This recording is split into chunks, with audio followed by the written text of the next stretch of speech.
Hi friends, technology ఎంత అభివృద్ధి చెందిందంటే రోజురోజుకు మనకు అంతు చిక్కనంతగా అభివృద్ధి చెందుతోంది.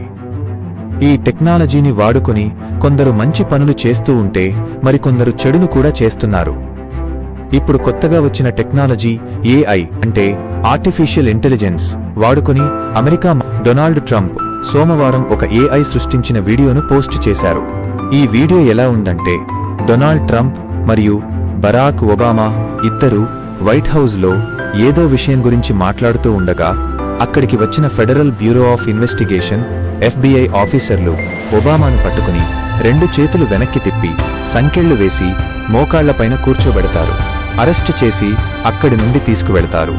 అంతేకాకుండా ఒబామాను జైల్లో వేసి ఆరెంజ్ కలర్ బట్టలు వేసుకున్నట్లుగా ఈ వీడియోను రెడీ చేశారు. దీనిని డొనాల్డ్ ట్రంప్ తన ట్రూత్ సోషల్ ఖాతాలో పోస్ట్ చేశారు.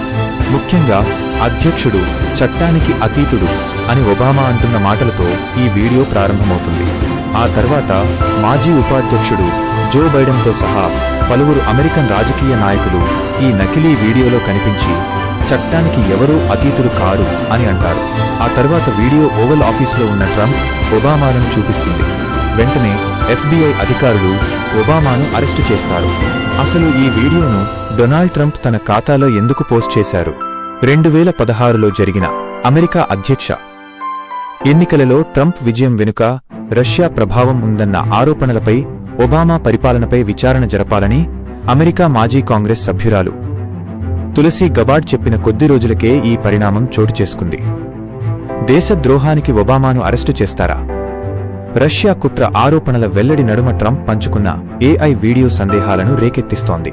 రష్యా ఎన్నికలలో ట్రంప్ గెలవాలని కోరుకుందన్న అంచనా వెనుక మాజీ అధ్యక్షుడు బరాక్ ఒబామా జాతీయ భద్రతా కేబినెట్ నిఘా సమాచారాన్ని తారుమారు చేసి తప్పుగా సృష్టించిందని, భారీగా సవరించిన రిడాక్ట్ చేసిన 114 పేజీల ఈమెయిళ్లు వెల్లడించాయని గబార్డ్ పేర్కొన్నారు.